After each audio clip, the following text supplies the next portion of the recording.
pulang dari terawih kan. Nah gue tuh saat itu gue nggak mau tidur bang, gue sama Gilangnya pengen nungguin sahur lah. Udah tuh akhirnya gue berdua sama si Gilang kita ke masjid nih ngobrol. Nah baru banget sampai di masjid bang, gue duduk kan di pinggiran masjid ya, di halaman masjid gitu, gue duduk di situ. Nah gue tuh ngeliat di barisan di saf pertama nih, di belakang imam itu ada yang duduk di situ sambil kayak entah dia tuh baca Quran atau ngafalin Quran ya. Itu si Kamil bukan, teman gue Kamil namanya. Terus sampingnya siapa tuh? Nggak tahu, gue nggak kenal. Tapi kok kayak orang Arab, gue bilang, pakai jubah gitu kan. Nggak lama tuh pas setelah dia itu selesai bang ya, saya baca Quran gitu, dia bangun nih, dia diri nyamperin gue. Dia, Lang, kok lu berdua belum pada tidur sih? Si sosok itu di belakang dia bang, cuman nggak nengok ke gue, cuman gini doang nunduk, pakai jubah gini. Nah ini kan sosoknya ini selalu datang di bulan puasa nih. Betul. Ya kalau kata lo ya. Dan selama 6 tahun juga, apakah lo selalu melihat itu? Ngeliat terus.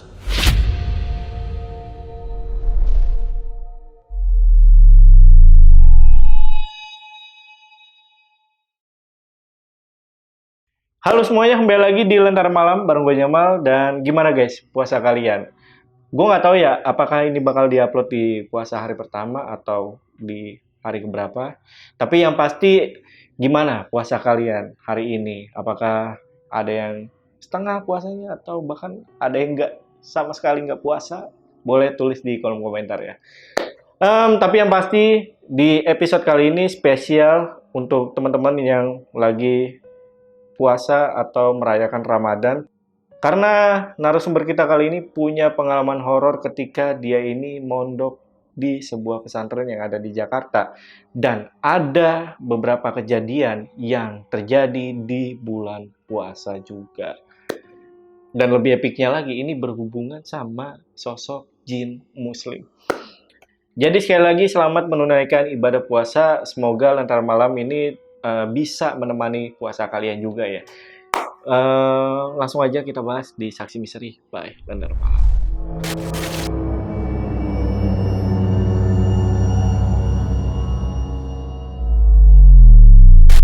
Oke, di sini udah ada narasumbernya guys, namanya Fadil. Del, apa kabar Del? Sehat bang?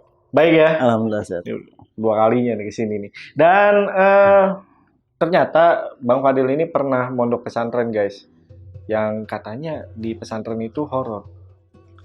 Dan lebih epicnya lagi, pesantren ini ada di Jakarta. Nah, waktu itu kejadiannya di tahun berapa tuh? Ini kejadian tuh berurutan sih bang. Jadi dari tahun 2008, terus 2009, sama di tahun 2011. Oke, berapa tahun lo mondok? 6 tahun. 6 tahun? 6 tahun. Oke. Nah, untuk pesantrennya ini yang katanya horor itu, lu boleh ceritain nggak salah satu kejadiannya aja? Yang bikin paling horor buat gue itu karena ada kontak fisik sama gue. Itu, jadi pas itu di kamar mandi sih. Kamar mandi, gue nggak bisa jalan intinya. Maksudnya gimana tuh? Baju gue ditarik. Oke. Nah, bahkan pada saat bulan puasa juga, lo ini pernah ngeliat sosok jin muslim ya? Boleh dijelasin nggak kalau jin muslim itu apa dan sosoknya itu yang lo lihat itu seperti apa? Kalau jin muslim itu sendiri sebenarnya gue kurang tahu bang ya. Itu definisi kayak gimana segala macem. Cuman saat itu emang gue ngeliat dia ada sosok yang nemenin teman gue di masjid waktu itu. Jadi teman gue ini emang mungkin dia lagi hafalin Quran atau baca Quran gitu ya.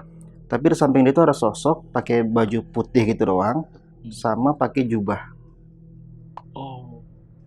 Dan yang lebih bikin gue bingung, mukanya itu nggak kelihatan. Si sosok ini nggak kelihatan. Jadi pas begitu dia itu selesai baca Quran, pas dia mau balik ke asrama itu, dia ngobrol sama gue bang, Nah sosok ini itu di belakang dia, cuman nggak ikut nengok, jadi cuman nunduk doang gini. Sampai gue tuh kayak coba pengen tegesin ya, gue liat gini, kok gue cari mukanya nggak kelihatan mukanya, cuma kayak tutupan sama jubah doang gini, kayak orang Arab gitu modelnya. Nah pada saat itu lu nganggepnya itu siapa? Saat pertama kali gue ngeliat, gue nggak tahu itu siapa gitu kan. Cuma akhirnya pas setelah gue kesini akhir gue tahu ternyata ada juga jin muslim gitu. Jin muslim. Iya. Tapi pernah diajarin di pondok pesantren soal jin muslim gitu? Pernah dikasih tahu aja Pernah sih, dikasih tahu pernah gitu? dikasih tahu. Oh, pernah dikasih tahu. Pernah. Oh, memang ada? Ada. Oh gitu, oke menarik nih. Apalagi momennya ini di bulan puasa nih, pas Iya. banget ya. Ya udah, buat teman-teman yang penasaran simak video sampai habis. Tapi sebelum itu seperti biasa nih guys, kalau kalian pengen jadi narasumber di Lentar Malam, cukup DM aja ke Instagramnya Lentar Malam, ada di @lentarmalam.id atau hubungi nomor yang ada di bawah ini. Ya udah guys, sekali lagi buat teman-teman yang penasaran sama cerita Fadil mengenai pondok pesantrennya yang katanya angker dan juga ini di momen puasa. Tonton video sampai habis dan tanpa basa-basi lagi. Saksi misteri kita mulai.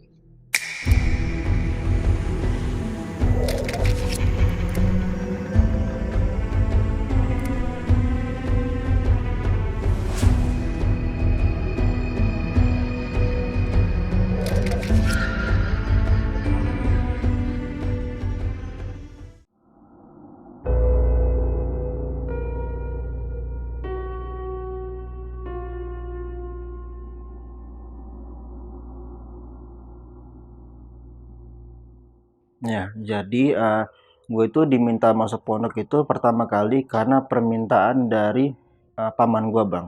Gitu. Jadi gue manggilnya Uwa ya. Nah, Uwa gue ini kebetulan kan dia alumni dari Gontor, pesantren Gontor. Itu ada di daerah Ponorogo. Nah, Uwa gue ini sempat mesan ke orang tua gue ini supaya masukin gue ke pesantren juga. Supaya ada penerusnya nih di keluarga gue. Karena dari semenjak setelah Uwa gue ini sampai ke bawah, itu nggak ada lagi yang pesantren. Gitu. Dan Uwa gue ini merasa kayak, ya minimal adalah 1-2 orang yang pesantren juga gitu. Pokoknya setelah Uwa gue ini meninggal, kayak nggak ada lagi nih gitu yang pesantren. Nah, setelah itu, akhirnya pertama kali itu awalnya gue pengen dimasukin ke Gontor juga bang. Cuma karena kejauhan kan di Ponorogo, akhirnya orang tua gue, khususnya ibu gue tuh nolak kalau dimasukin ke Gontor juga. Akhirnya kita coba cari alternatif, cari pesantren di daerah Jakarta. Tanggal 16 Juli 2008, gue masuk pesantren. Awalnya itu sama seperti santri lainnya bang ya, santri baru, gue masih coba beradaptasi lah sama lingkungan pesantren ya. Yang mana kan gue ngerasa itu berbeda banget nih, gitu. Gue yang baru tamat SD, gue masih 11 tahun waktu itu. Gue langsung dibawa ke pesantren. Emang awalnya gue ngerasa berat sih tinggal di pesantren karena banyak banget kegiatannya. Kita harus bangun dari jam 4 pagi, harus sholat subuh di masjid kan. Setiap waktu sholat kita mah diminta buat ke masjid.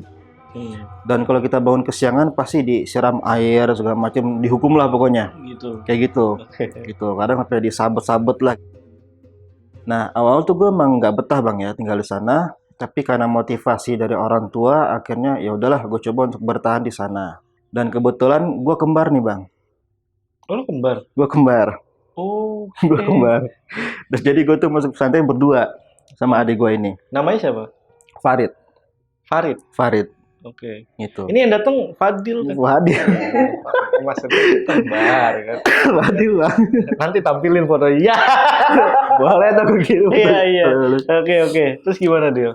Pas gue kelas 1 SMP itu, gue tinggal di asrama, namanya nggak usah gue sebut bang ya, nama asramanya. Intinya asrama gue itu ada 5 lantai. 5 lantai. Lantai pertama itu dapur, tempat kita makan.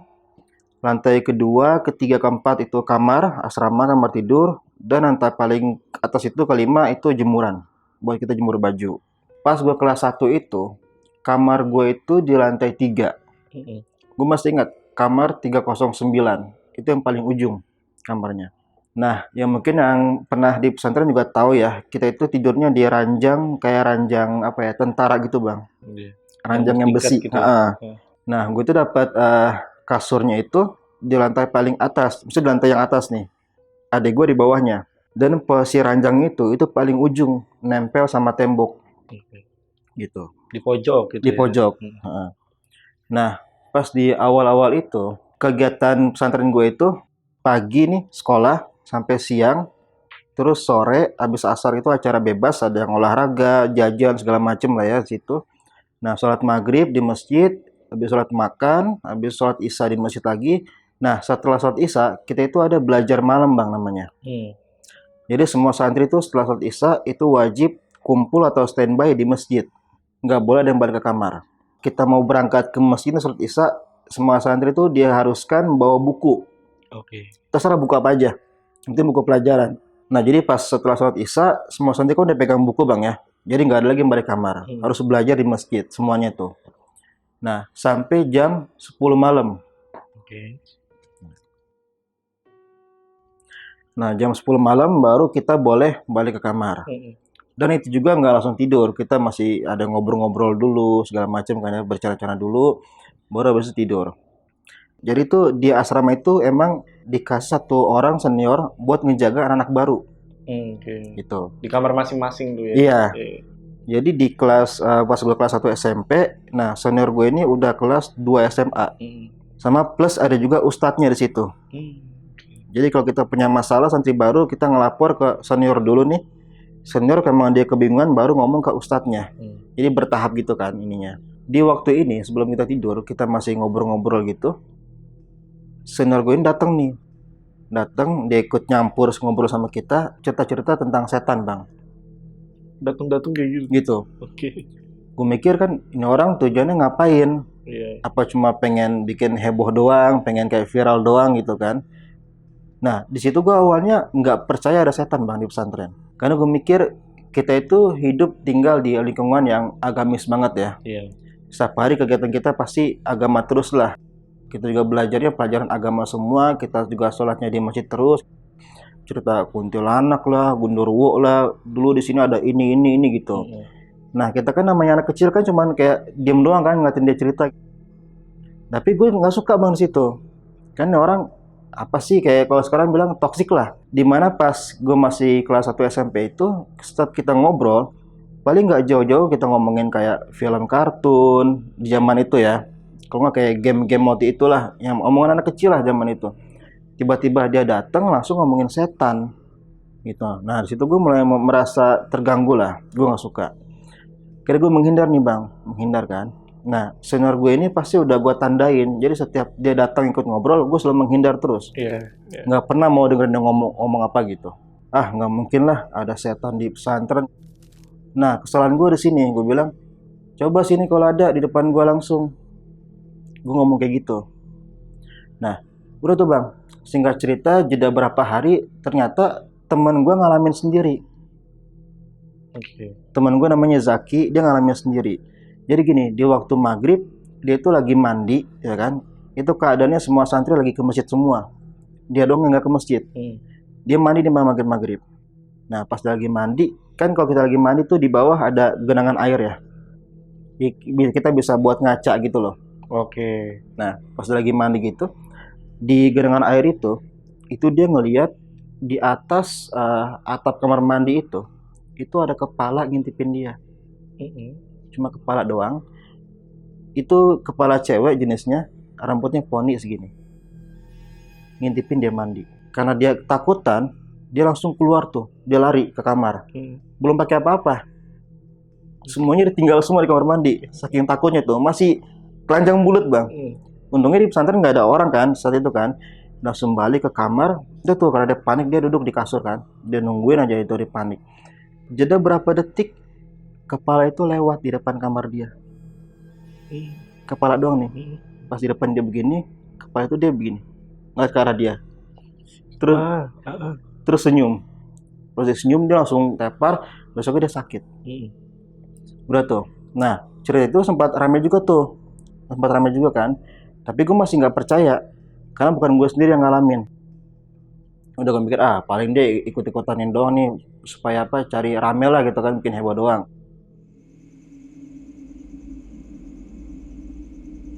Jeda berapa hari tuh, pas gue lagi tidur bang, sekitar jam 3 lah, udah mau subuh tuh. Gue tuh di mimpi gue itu, gue dengar ada suara orang kayak ngasih komando gitu. Siap, gerak. Nah gue kebangun kan. Pas gue kebangun, gue masih duduk di kasur nih. Masih duduk di kasur, gue masih gini-gini mata. Ternyata gue gak mimpi. Pas gue udah sadar pun, itu gue masih dengar suara itu. Masih denger lagi, siap gerak. Gue kira mimpi. Pas gue liat jam gini kan, jam 3. Nah, di ranjang gue itu bang, kan nempel ke tembok ya, paling ujung. Nah, di tembok itu ada ventilasi. Kalau kita ngeliat ke ventilasi itu, tembus itu lapangan bola di bawah. Oke. Nah, bawaan gue tuh karena gue dengar suara itu, gue pengen ngintip lewat ventilasi.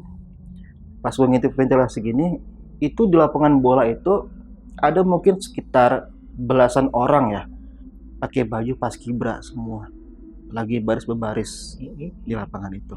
Nah, gue dengan polosnya gue mikir, tuh orang ngapain jam segini pada baris-baris gitu kan, pakai atribut lengkap bang, pakai apa sih yang di lehernya itu kan segala macam gitu. Itu kan kayak paskibra, gue mikir, masa jam segini sih, jam 3. Udah tuh gue masih nggak, bukan yang takut atau gimana, enggak, biasa aja tuh. Udah kan gue lanjut tidur lagi tuh, tidur. Besoknya sekolah, pulang sekitar jam setengah 3 ya, setengah 3 siang pulang.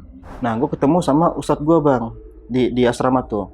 Gue tanya lah dengan polosnya, gue tanya, Ustadz, saya semalam tuh jam 3, kok saya ngeliat ada banyak paskibra ya di lapangan bola. Nah, ustadz gue ini pas gue denger nanya kayak gitu, dia tuh nggak ngejawab. Dia cuman gitu doang. Dan gue takut kan ya, gue masih kecil gue, kok nggak dijelasin, tapi kayak gitu ngeliat gue gitu, serem juga. Udah kamu siap-siap mau asar ke masjid sana. Gue langsung, udah kan, karena gue cuma nurut doang, gue bilang, ayo Ustadz gitu. Gue ke kamar, gue ganti baju kan, udah tuh gue ke masjid tuh. Nah dari situ gue nggak mau terlalu ambil pusing bang. Nah kan gue coba lupain tuh. Cuma sampai sekarang masih jadi pertanyaan. Kenapa kok Ustadz gue ini nggak ngasih penjelasan ke gue? Dia cuma ngasih kode doang, cuman. Nah tunggu gini. Nah mungkin setelah gue tangkap bang ya, mungkin yang hantu paskibra itu mungkin udah ada dari zaman dulu. Oke. Gitu. Ini pendapat lo ya? Pendapat gue. Jadi Ustadz gue ini nilai kayak, kok nih anak ngelihat juga gitu. Mungkin cerita itu udah lama nggak pernah ada lagi kali ya. Nah setelah gue ngeliat, kok nih anak ngeliat juga gitu. Nah singkat cerita nih bang, sampai gue tuh naik kelas, gue kelas 2 ya, kelas 2 SMP gue naik kelas, gue pindah asrama bang. Gue pindah asrama. Nah asrama gue ini yang di kelas 2 itu cuman nyebrang doang di depannya gitu. Nah asrama gue ini yang di kelas 2 ini itu ada 4 lantai. Lantai pertama dapur, lantai kedua ketiga asrama, lantai terakhir itu buat jemuran, buat jemuran baju. Pas suatu hari adik gue ini lagi diare bang. Dia lagi diare, dia bangunin gue jam 1 malam. Dia bangunin gue kan, minta dianterin ke kamar mandi. Ya udah gue masih ngantuk tuh bang, karena kan baru tidur jam 11-an kan. Ini bangun jam 1 udah dibangunin gitu loh. Ya udah gue mikir karena adik gue sendiri, ya udah gue anterin lah kamar mandi. Udah akhirnya dia langsung ambil gayung, ambil anduk kan segala macam, ember, dia langsung lari tuh kamar mandi. Gue tuh nyusul tuh, agak belakangan gue nyusul. Gue juga jalannya sambil kayak megang tembok bang ya, karena masih ngantuk kan. Jalan pelan-pelan gitu. Pas nyampe di kamar mandi, dia baru masuk kamar mandi, dia ngunci pintu. Nah gue senderan bang, di depan pintu itu. Dan gini kan sambil gue tidur nih, tidur ayam lah istilahnya. Tidur gini, gue dengar suara air. Orang buka keran. Des. Gue langsung melek kan, melek gini. Gue tanyalah ke adik gue itu, Dek, lo udah buka air? Belum, gue udah buka celana. Ini suara air dari mana dalam hati gue? Nah, makin lama tuh bang, suara air tuh makin kenceng. Jadi samber-samberan, orang buka keran gitu. Des, des, des, des. Terus gue denger juga suara kayak orang mandi di shower, sama orang ngambil pakai gayung bang. Kayak glek ber, orang ngebilas glek ber gitu. Tapi saat itu nggak ada orang sama sekali di situ. Kamar mandi pada saat itu ada showernya emang? Ada showernya. Oh ada shower. Ada showernya. Jadi kamar mandi itu dipisah bang. Buat yang shower mandi sama yang kloset. Oke. Dipisah. Jadi ada 10 pintu ini yang shower semua. Nah ini 10 pintu buat kloset semua nih. Situ. Nah di tengah-tengahnya ini tangga. Tangga buat naik lantai 3. Nah pas gue dengar itu, gue mikir, tapi nggak ada orang mau di situ kan. Tapi itu di kuping gue tuh berisik banget. Jadi kayak suasana seperti santri lagi pada mandi dah semuanya. Nah karena berisik banget kan, akhirnya gue coba nih bang, gue buka satu persatu pintunya. Dari yang mulai shower itu, gue buka, nggak ada orang sama sekali. Semua pintu gue buka semua, nggak ada orang sama sekali. Tapi di kuping gue ini berisik, ada orang mandi shower, orang pakai ngebilas pakai gayung segala macem. Nah karena gue nekat, gue naik ke atas lantai 3. Gue naik ke atas kan, gue naik pelan-pelan naiknya gitu. Gue naik pelan-pelan naik ke atas. baru banget sampai di atas, itu gue disambut langsung pakai suara keren lagi. Des, des, des gitu. Orang ngebilas lagi segala macam, tapi di mata gue tuh nggak ada. Sampai gue tuh kayak gini bang, gue depresi banget itu. Kayak pengen nangis lah waktu itu kan. Nah, di saat kayak gitu, karena gue udah ketakutan, gue turun nih ke bawah, ke lantai 2 kan. Gue langsung ketok pintu kamar mandi adik gue. Dia udah cepetan, gue ngantuk nih, gue bilang gitu. Tapi gue nggak cerita di situ. Nggak lama, iya bentar. Udah tuh selesai kan, dia keluar, dia langsung lari tuh, adik gue. Langsung ninggalin gue kan, dia langsung lari ke kamar. Jadi lantainya itu dari kamar mandi sampai ke asrama itu ada lantai pembatas kecil gitu loh bang. Buat kita masuk kamar mandi. Pas saat gue itu pengen nyusul dia ke kamar, pas banget gue baru nginjek nih bang, baru nginjek ke lantai asrama, itu gue nggak bisa jalan. Baju gue ditarik. Itu jelas banget, karena gue ngerasa baju gue nggak nempel. Gue nggak bisa jalan, gue coba jalan kencang pun nggak bisa. Sampai gue lari di tempat. Gue benar-benar lari di tempat, itu gue nggak maju-maju, nggak jalan-jalan. Itu akhirnya gue coba baca doa lah semuanya ya, semua doa gue baca, sampai doa makan gue baca bang. Yang penting gue berusaha supaya apa aja gue baca lah kan. Iya. Semua gue baca semua gitu, gue ya apa aja gitu. Gue sampai lari, gue ngeliat bang kaki gue tuh lari, cuman nggak maju-maju. Lu nggak nengok ke belakang? Gue nggak berani nengok. Gue nggak berani nengok, karena gue udah capek kan, habis lari di tempat. Akhirnya gue diam gini, gue pasrah. Pas saat gue merem gini, tiba-tiba muncul bayangan ibu gue. Di bayangan gue ini, ibu gue senyum bang ke gue. Tiba-tiba nih bang, tangan gue ini itu nggak sadar begini bang. Dalam hati gue ngomong, Bu, tolong. Nah, saat gue minta tolong kayak gitu, ibu gue yang tadinya senyum ngeliatin gue, tiba-tiba melotot ke arah belakang gue. Semua gitu. Di saat ibu gue melotot, baru dilepas sama sosok itu. Setelah dilepas, gue langsung lari ke kamar. Besok gue sakit.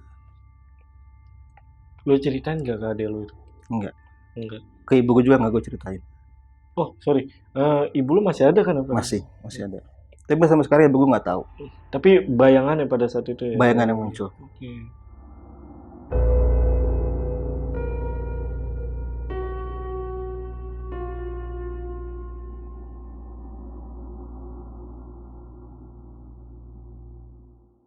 Besoknya gue sakit, gue panas kan. Terus ustadz gue nelfon nih ke ibu gue. Bu, ini Fadil sakit nih, badannya panas tinggi. Ibu datang aja ke sini. Udah nggak lama ibu gue datang tuh. Datang nyampe ke pesantren kan, emang dipegang gue panasnya tinggi. Muka gue udah merah juga waktu itu kan. Gue nggak sekolah waktu itu. Udahlah, karena takutnya gue tipes di pesantren, gue langsung bawa balik tuh. Bawa balik kan. Nah, sampai di rumah pun akhirnya gue trauma bang. Gue nggak berani kamar mandi. Mau pagi, siang, sore, malam gue nggak berani kamar mandi. Kecuali gue nunggu ada barengannya. Kayak ibu gue lagi nyuci, baru gue berani. Tapi kalau gue sendiri gue nggak berani. Karena di bayangan gue tuh masih ada sosok itulah yang ngeganggu gue kan. Singkat cerita, pas gue lagi di rumah itu, habis sholat maghrib nih bang. Ibu gue masih duduk di atas sejadah kan, masih pakai mukena gitu. Ya gue karena kangen juga kan, jarang ketemu. Akhirnya gue tiduran nih bang. Tiduran di paha ibu gue kan, tiduran gini. Terus gue kayak dielus-elus lah sama ibu gue gitu. Terus ibu gue bilang gini, kamu tuh kalau mau sekolah pagi-pagi minum vitamin dulu, biar nggak gampang sakit, biar nggak kecapean. Udah gue dengerin aja kan. Terus ibu gue bilang, ibu tuh di rumah setiap malam pasti bangun jam 1 ibu. Aduh, gue agak sedih sih kalau cerita ini. Jam 1 pasti ibu bangun, ibu tahajud, ibu doa di situ supaya kamu tuh dijaga dimanapun. Gue nggak sadar, gue nangis bang. Langsung tek. Jam 1. Kejadian pas gue tarik itu jam 1 juga. Iya. Gue bener basah bang. Mukena ibu gue tuh basah. Pas gue liat kan gue pengen abang ya. Kok abang nangis? Enggak bu, cuma capek di pesantren gitu. Tapi gue mati gue, anjir. Iya. Itu alasan gue tuh, gue kenapa nggak mau ceritain itu bang ya, karena itu begitu nyata gitu buat gue. Iya. Wah, anjir. Pas gue lagi digangguin gitu kan di pesantren gitu kan, gue sampai ditarik. Gue udah baca di mana pas ayat kursi nggak mempan, semua nggak mempan. Ternyata di rumah, aduh, ibu gue lagi begini gitu. Iya, lagi doain. Anjir, gue kalau itu cengeng sih bang. Gak apa-apa. Masalah ibu gue cengeng. Slow. Asli anjir, sumpah. Laki itu apa ya? Bener dah, kalau ketemu. Ya nggak apa-apa. Laki itu emang wajar aja nangis juga nggak apa-apa. Nggak cuma cewek yang sering nangis gitu ya. Singkat cerita, pas setelah itu kisaran 2 minggu lah gue di rumah kan. Gue ngerasa udah agak sehat lagi. Gue balik lagi bang ke pesantren kan. Gue udah mulai hilang lah trauma gue itu. Gue mulai berani ke kamar mandi sendirian.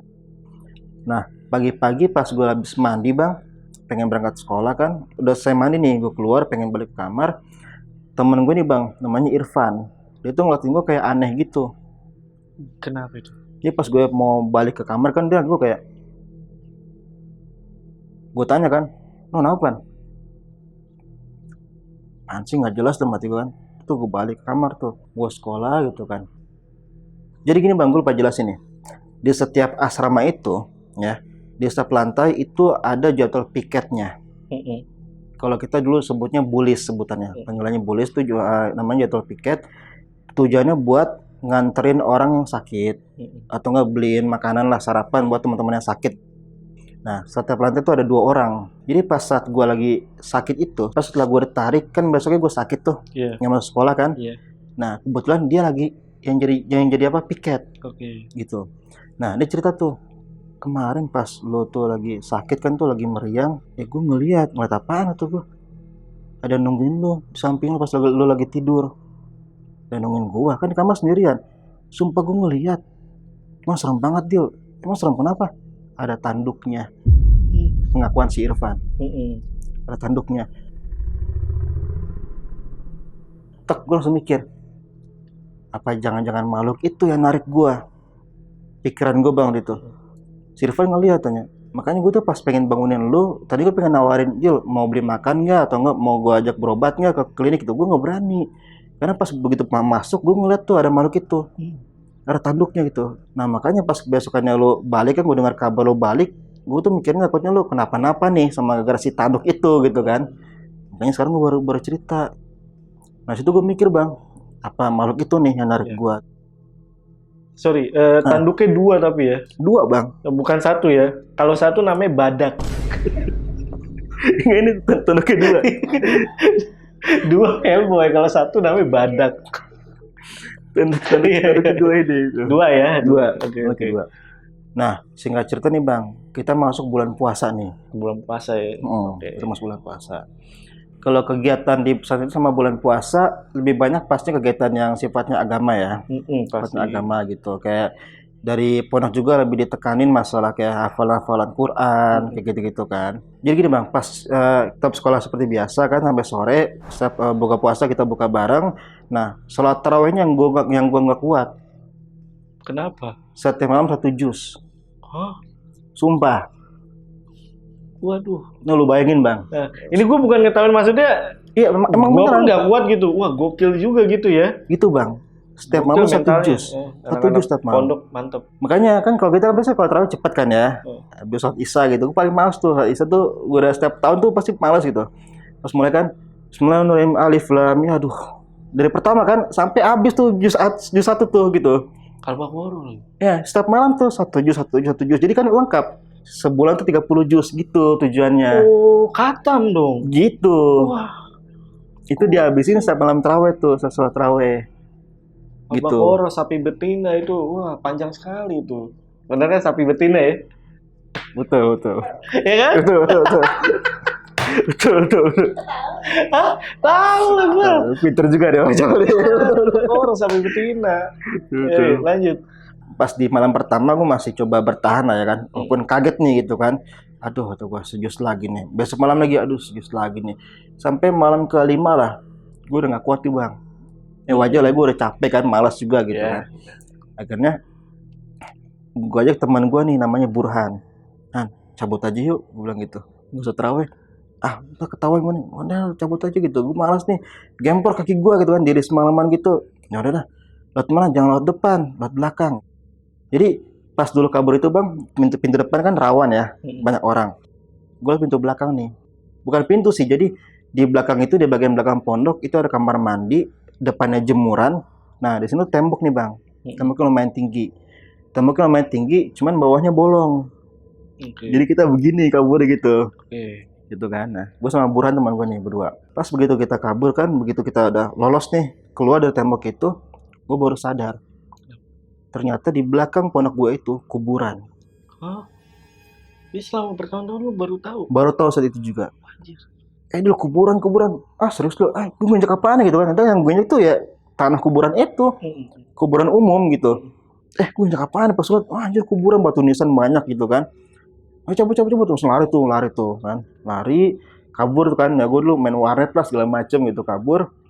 Kita baliknya bang, balik sekitar jam 12-an lah, jam setengah 1 tuh kita balik. Pas balik lewat belakang juga nih bang. Lewat yang tadi. Hah? Iya, lewat yang tadi. Yang tadi juga. Nah, kita berhasil ya kan, singkat cerita gue udah berhasil, udah masuk ke pondok. Nah, ternyata ada ustadz gua yang lagi rolling asrama. Gua ketahuan lah di situ. Oke. Kamu udah dari mana gitu? Dan si Buran ini dia emang agak PA ya. Dia pernah megang jemuran bang. Nggak habis ngejemur saat gitu. Kan ada jemuran tuh. Oke. Ngapain jemuran malam ini, nggak usah bohong. Dipanggil, akhirnya gue dihukum. Udah kamu udah nggak usah tidur sekalian. Udah diri di sini, di jemuran itu tuh. Diri di sini sampai besok pagi. Dihukum gitu kan. Udah tuh gue diri di situ tuh. Pas gue diri nih. Nah, itu kan dekat kamar mandi bang ya. Nah, di kamar mandi itu di atasnya itu banyak santri yang suka naruh gayung. Itu kenapa kita suka naruh gayung di kamar mandi? Tujuannya itu buat kita ngantri. Oh. Gitu. Jadi kalau malam-malam nih kita udah naruh gayung duluan kan. Besok pagi kita lihat nih siapa gayung pertama yang paling depan. Berarti dia duluan yang mandi. Baru gantian ke belakang. Di antara banyak gayung itu bang, gue merhatiin kan di gayung itu, pas gue perhatiin gitu, di antara sela-sela itu ada satu gayungnya. Awalnya gue kira itu gayung, pas gue perhatiin, ini kayak bukan gayung nih lah mati gue. Pas gue tegesin, anjir kok kayak muka ngeliatin gue, matanya gitu kan. Pas gue liat, pas gue tegesin lagi bang, dia senyum. Rambut dia segini, ternyata itu sosok yang dilihat sama si Zaki yang pertama. Oh, yang sosok perempuan itu. Itu yang kepala doang. Dia senyum bang, senyum segini, gue langsung lari tuh. Si Buran nanya, lu kenapa lari Dil? Buran amat, gue langsung lari tuh. Gue udah gak mikirin hukuman itu kan. Udah tuh gue langsung lari, gue naik ke atas. Udah besoknya gue langsung ditanya tuh, kok kamu pagi-pagi nggak ada di situ sih, kata gue. Ya gue alasannya apalah, gue kebelet berak atau apa gitu kan. Akhirnya gue nggak di situ lagi. Ternyata gue ngeliat sesosok kepala tuh. Iya. Yang dilihat sama teman gue. Tapi si Burhan masih itu. Dia masih standby di situ bang. Dia ngejalanin hukumannya. Iya ngejalanin. Gue kabur. Kelakuan Burhan, burung hantu aja nih. Oke. Gitu bang.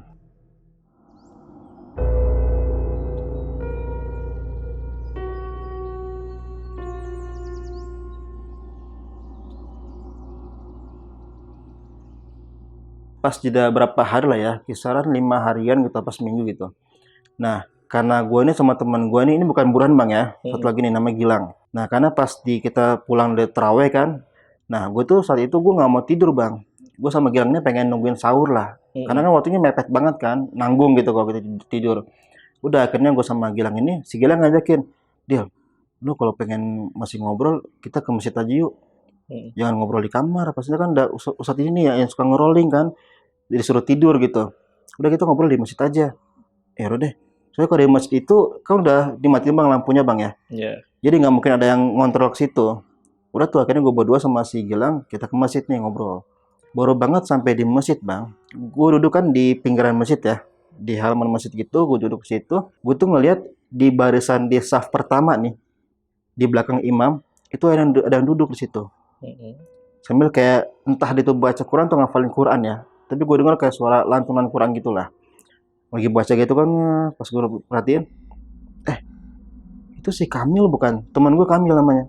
Itu si Kamil bukan? Itu si Kamil tuh. Terus sampingnya siapa tuh? Nggak tahu, gue nggak kenal. Tapi kok kayak orang Arab, gue bilang.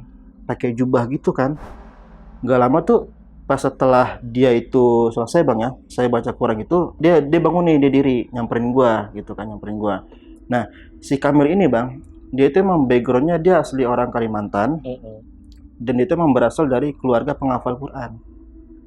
Oh, Jadi orang tua itu emang hafal Quran, orang Hafiz. tuanya hafiz Quran Quran. gitu. Mungkin emang anaknya disuruh kayak gitu juga ya, menghafalin Quran gitu.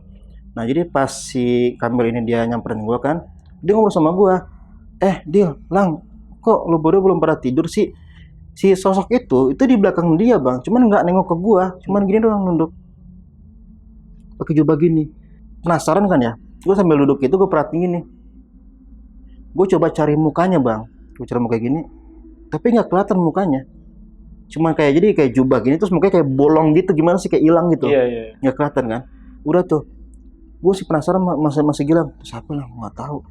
Nah anehnya si sosok ini hilang, dia nggak ngikut sampai ke asrama gitu. Jadi si Kamil ini setiap dia mau di sekolah atau di masjid pasti ada nih sosok ini, Iya, iya. ada ngikutin terus. Begitu dia masuk ke kamar sosok itu ngilang. Gue nggak tahu nih, entah ada apa di asrama gue ini sampai si sosok ini nggak mau ngikutin Oke. gitu. Tapi giliran di sekolah atau di masjid pasti ada sosok itu gitu. Pada saat itu lu nggak nanya siapa nih? Awalnya belum, Oke. Hmm. Sampai akhirnya karena gue penasaran, gue tanya sama si Kamil kan, Mil, kok kemarin pas gue liat lu di masjid kan malam-malam tuh, kok ada yang ngikutin lo ya, pakai jubah putih, pakai sorban putih gitu. Ah siapa lo, salah lihat kali ya, orang gue sendirian. Enggak, gue ngeliat. Si Kamil pun dia nggak tahu, Hmm. tentang sosok itu. Dan lebih anehnya lagi, gue tuh belum pernah lihat sosok itu sebelumnya. Jadi munculnya pas di bulan puasa. Setiap bulan puasa pasti muncul. Cuman gue sama si Gilang ini emang karena udah tahu kan, dia banget ya udahlah biasa aja. Mungkin emang kan dia tuh dari keluarga penghafal Quran, mungkin ada yang mau jagain dia lah atau apalah. Gue anggap kayak gitu aja bang, Iya, benar. sosok itu. Nah kurang lebih kayak gitu bang cerita gue. Nah, tapi kalau itu kan tadi pengalaman lo sendiri ya selama di pondok ya. Hmm. Kalau teman-teman yang lain ada lagi gak? Oh banyak sih bang, Oke, salah Banyak. satu aja atau beberapa lah yang lo inget. yang gue inget ya. Oke. Pertama tuh kejadian di santri putri bang. Pondok gue itu ada putra sama putri, cowok cewek, cuma dipisah kan ya. Bisa jauh kan ya itu ya. Lumayan jauh. Jadi di bagian depan itu buat yang cowok kan, yang buat putra itu seni putra. Nah yang seni putri ini itu ada di belakang, agak ke ujung gitu. Nah itu emang dipisah semua, dari asrama, sekolahan, kelas dipisah semua. Nah ini gue dengar dari temen gue ya, pernah kejadian nih bang di santri putri. Jadi dia itu lagi di kamar sendirian, entah dia itu lagi ngerapihin lemari atau kasur lah ya. Jadi lagi ngerapiin nih bang di kamar sendirian. Dia ngerapiin, ada yang ngetok pintu kamar dia, tok tok tok. Dia otomatis bilangin siapa gitu kan. Yang di depannya ngejawab sebelah. Gitu. Masuk aja, nggak dikunci. Dia lanjut lagi nih ngerapiin kan, diketok lagi, tok tok tok. Siapa sih? Sebelah. Masuk aja, nggak dikunci. Dia pikir teman kamar sebelahnya dong, Iya. ya kan? Dia ngerapiin lagi bang, yang ketiga kali nih, dia ngerapiin, diketok lagi makin pelan, tok tok tok. Siapa sih? Dia bangun lah, karena dia kesel kan. Dia bangun, pas dia buka pintu bang, cewek sebelah doang, Anjing, sebelah doang. sebelah doang. Dia langsung tepar, dia jatuh. Itu rame tuh ceritanya di situ. Rame. Anjir, sebelah doang. Akhirnya pas begitu pada kumpul semua kan, langsung diobatin lah ya, sampai dia sadar, ditanya kenapa gitu, dijatuh semuanya bang. Besoknya dia langsung pindah. Besoknya dia keluar Oh, dia keluar ya. pondok langsung. Lu bayangin bang sendirian gitu, sebelah, berarti nggak salah dong. Iya, iya. Sebelah, pas dibuka sebelah doang. Tapi lu pernah cari tahu gak kalau dulunya pesantren lo itu tempat apa ya? Kalau yang setahu gue bang ya, itu emang Karena kan ada makam kan tadi. gitu. Nah kalau pendiri gua ini itu emang awal itu dia kan masih hidup di zaman penjajahan bang ya, zaman dulu kan ya, zaman dulu banget Sepuh gitu. banget ya. Sepuh banget. Ini pendiri pertamanya nih. Dan konon katanya dari yang gue dapat beritanya itu pernah ikut juga ngelawan penjajah. Wih. Zaman itu gitu. Nah masalah kuburan itu emang ternyata kuburan umum sih bang. Itu kuburan umum. Cuman kalau sekarang tuh itu udah digusur. Sekarang jadi jalan tol kuburannya. Kalau pesantren masih ada? Masih ada. Masih ada ya? Masih ada. Oke. Nah ini ada lagi nih bang, dari teman gue bang, ceritanya nih bang. Oke, gimana tuh? Ini kita sebutnya setan kamar mandi. Oke. Jadi pas malam-malam itu kan, ini senior gue sih yang ngalamin. Senior gue ini malam-malam dia langsung dari kamar mandi kan, dia langsung lari, keringetan semua, panik, dia masuk kamar tuh. Sambil ngos-ngosan kan, ngos-ngosan, temen gue nanya, lu kenapa? Anjir, gue lagi boker, masa ada yang gua? Sumpah bang, serius, serius. Kan, bercanda lo. Iya, Ya iya. masa gue bohong sih, Heeh. ya kan? Terus dia minta, Iya, iya. Terus, terus. ayo temenin gue, ngapain? Gue belum cebok anjir. Ya, lu belum cebok masuk kamar lagi, kata temennya gitu kan. Sono, udah tidak diantri tuh bang. Dianterin kan, dia cebok tuh. Cebok selesai semua. Pas balik kamar disuruh ngepel dia bang. Tuh lo pel tuh tadi, lo masuk di sebelah mana, lo pel dulu tuh. Kok dipel sih? Ya kan gue takut ada yang jatuh di situ. Lo kan belum cebok pas saya masuk tadi. Iya, iya, iya. Waduh, gila deh. Akhirnya dipel bang, bener ngepel tuh orang tuh malam-malam. Kenapa dia takut? Padahal kan praktis. Ada yang nyebokin tuh. Itu ya lu bayangin aja bang, udah kebayang lagi sama gue. Misalnya lagi boker tuh muncul bang dari closet tuh keluar tangan. Setannya pegang tai. Keluar tangan, itu kita sebut istilahnya sekarang Kayak tuh. siapa gitu ya dulu. Nah sekarang itu terkenal bang ya, julukannya itu namanya setan extra jos. Wah, Begini dari extra itu ya, jos. dari itu ya. Kan begini. Iya, iya, iya. Dari apa? Dari piteng ya? Iya dari closet Iya, keluar iya. gitu. Setan extra jos. Anjing, setan aja. Aduh, aduh, aduh, aduh. Nah, ini gue sempet inget nih soal hantu Paskibra tadi ya, hantu Paskibra lagi ya. Kan lu bilang kayaknya di situ udah beberapa ada yang lihat gitu ya. Mm-mm. Nah, itu perawakannya memang kalau lu lihat itu seperti apa? Perawakan apa itu maksudnya? Perawakan si hantu-hantunya nih. Seperti orang biasa sih, Kayak orang jelas biasa. banget itu. Heeh, heeh. Jelas Kayak banget. dia itu kelas berapa gitu?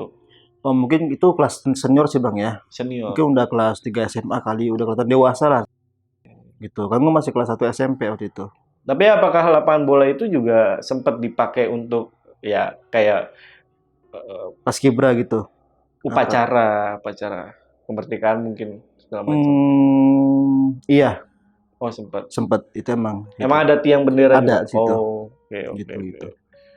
Sempat ngeliat juga gak itu si ekspresi muka-muka sosok itu kayak gimana? Pucat semua bang. Pucat semua. Pucat semua. Sama sekali nggak ada ekspresi yang gimana lah kayak orang biasa gitu ya. Ini pucat semua. Gimana nggak pucat latihan paskibra jam 3 malam? Tiga subuh kan. Jam 3 subuh. Mungkin biar gak kepanasan kan. Iya, iya, benar. Dorli. Oke, nah ini kan sosoknya ini selalu datang di bulan puasa nih. Betul. Ya, kalau kata lo ya. Dan selama 6 tahun juga, apakah lo selalu ngeliat itu Ngeliat terus. di bulan puasa? Ngeliat terus. Jadi kayak terbiasa jadinya. Mulai terbiasa sih gitu. Tapi si Kamalnya pun dia nggak sadar. Sampai ini bang, aduh gue kalau cerita mungkin nggak percaya kali ya. Gue ngobrol sama Kamil nih, berdua kan. Sosok itu ada di belakang dia. Mm. Cuman tadi gue bilang mukanya nggak kelihatan, kayak nunduk doang gini. Sampai gue bilang sama si Kamil, Mil, itu di belakang lo. Nggak ada, gue nggak tahu. Sampai si Kamil tuh kayak kesal sama gue gitu loh. Dia ngerasa dia nggak tahu apa-apa, tapi gue maksa gitu. Si Kamil pun nggak ngelihat gitu. Gitu. Tapi gue udah gue coba tegesin kan. Ini Mil di samping lo nih nggak ada, dia nggak ngelihat. Hafiz Quran tuh ya. Iya. Subhanallah. Tapi yang lihat Kak Fadil sama teman Kak Fadil atau yang lain juga? Enggak, cuma si Gilang doang. Mungkin itu apa ya? Mungkin pertama kali dia muncul dan mungkin gue sama si Gilang ini orang pertama yang ngelihat kali. Mungkin jadi kayak cuma dibatesin, jadi orang lain tuh nggak bisa ngeliat lagi. Mungkin. Oke, mungkin ya. Gitu. Berani kesulitan ya berarti. Yang mana? Percaya. Bercahaya banget. Ini nih guys nih ya, nih ada pertanyaan dari produser kita Nurli. Nih dia nanyanya gini nih, sosok yang di belakang Kamil itu bercahaya gak? Enggak juga. Dia kebanyakan nonton film. Iya, film-film Nabi. Film-film Nabi ya. Iya. Enggak lah ya. Enggak. Enggak Nur, enggak bercahaya ya. Nah, ini nih, mumpung di bulan puasa nih, gue boleh lah tanya-tanya soal kegiatan di pondok pesantren nih. Apalagi tadi kan beberapa juga karena gini, gue itu kan jarang yang punya teman mondok ya, dan penasaran juga sebenarnya di pondok pesantren itu ketika bulan puasa apalagi itu kegiatannya yang pasti kan lebih banyak tuh. Kayak tadi gue baru tahu taraweh, satu juz Satu segala juz. macam. Ada apa lagi itu? Kegiatan apa lagi itu? Selain momen-momen di bulan puasa ya, penambahannya gitu. Baca Quran lebih ini lagi gitu segala macam. Kalau baca Quran paling ini bang, suruh bawa Quran ke sekolah itu. Jadi Wajib. wajib. Jadi di kelas tuh kita lebih sering baca Quran kan dibanding pelajaran yang lain gitu. Paling momennya ya seputar itu aja sih bang, kegiatan agama aja sih, kayak gitu. Mungkin kayak tadi sholat taraweh ya. Oh, diwajibkan nggak sholat sunnah yang lainnya gitu? Tahajud gitu. Tahajud segala macam ya. Kalau tahajud nggak diwajibin sih. Nggak diwajibin. Nggak diwajibin. Cuma kalau sholat duha wajib. Sholat duha yang Wajib. wajib. Itu. Itu ketika bulan puasa aja atau Belum puasa doang. bulan puasa doang? Selebihnya enggak. Selebihnya enggak. Tapi ini beda-beda ya pasti ya? Beda-beda. Peraturannya ya kan? Beda-beda tiap pondok. Oke. Gitu. Sama dihukum tadi ya. Gimana ya? Ada hukuman yang lain. Iya, ada hukuman yang lain lagi gak yang menurut lo, wah ini berat nih kalau dijalanin nih. Ada bang, ini agak konyol sih. Apa? Gue disuruh nulis surat Al-Baqarah, tulis tangan. Di buku tulis. Nulis tangan. Satu juz? Sampai habis. Iya. Nulis tangan. Di buku tulis. Kadang surat Yasin. Harus tulis tangan hukumannya. Sampai selesai semua. Itu. Atau enggak disabet, dipukul pakai linggis. Hah? Linggis asli. Begini jadinya tuh bang. Tak gitu. Gitu tuh kalau telat bangun telat ya. Kalau sholat subuh siangan pakai linggis. Diginiin. Nah kita kan kalau turun dari tangga akhirnya kan ngesot. Turun dari tangga. Megang tangga begini jalannya kan. Kalau kaki sakit begitu pakai linggis. Tapi lu pernah? Sering bang. Sering. Tapi gini ya, gue yakin di segala hukumannya yang udah diterapin itu membuat mental kita tuh jadi kuat. Bener gak? Bener ya? Betul. Jadi, dan gak semua seperti itu ya? Ya, gak semua. Nah, mungkin, Dil, bolehlah kasih pesan ke teman-teman yang mungkin masih muda, dan apalagi zaman sekarang, itu banyak yang kayak kurang berminat gitu kalau sekolah di pondok pesantren. Nah, kalau dari lo, Dil, boleh kasih pesan ke teman-teman. Sebenarnya di pondok pesantren pun ada banyak juga hal-hal yang menyenangkan ketika kita sekolah di sana gitu. Boleh lah, lo sharing hal-hal yang menyenangkan di pondok pesantren itu apa aja? Ya, mungkin yang gue pegang sehari yang paling penting dulu kali bang ya. Paling penting 6 tahun nih, lama lo 6 tahun. Iya, 6 tahun gue. Subhanallah.